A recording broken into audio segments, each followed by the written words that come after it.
The other thing that Hentges and Perez are needed to do is deal with a young rotation. So Antonetti was asked about the 4 and 5 spots, which are kind of up in the air. Triston McKenzie has been getting even better. Take a listen to how the Indians front office views that starting rotation.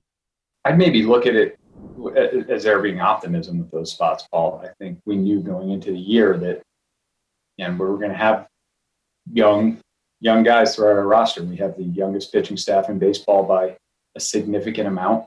And so while we expected those guys to give us an opportunity to compete and give us a chance to win the nights they pitched, we know that there are going to be, developmental steps that they'll need to continue to take. And we've seen that from both Triston and Sam in the early going, where there have been some starts and some innings where they've done a really good job with that, and others where things have gotten away from them. So hopefully they can continue in a positive direction and build on where they are right now.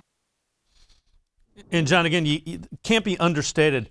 They're so calm when something doesn't go the way that the young guys would expect it to do. That helps the developmental process with these pitchers as well.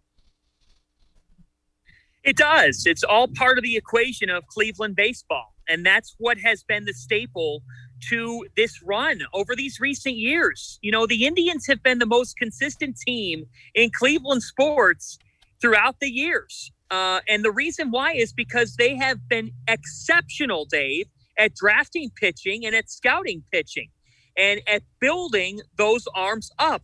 I think we would all agree. We have seen, he's had a couple hiccups here early, but Zach Plesac become a better pitcher. We certainly have seen Shane Bieber evolve as a pitcher. We thought he was good. He's become great. And now he's even beyond great. He's one of the very best in the sport.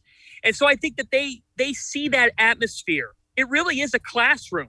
That pitching staff is a classroom atmosphere. And I actually asked Shane Bieber about that last season. And I said, what's it like when you have so many young guys and the lone old guy was Carlos Carrasco? He goes, well, Carrasco's the grandpa of the group. But he goes, in all seriousness, when we have these types of young arms, it really is an atmosphere of bouncing ideas off one another. You feel like you're learning together. You feel like you're pushing off each other. And you can't always say that about other pitching staffs in baseball, where a guy might be on a veteran deal.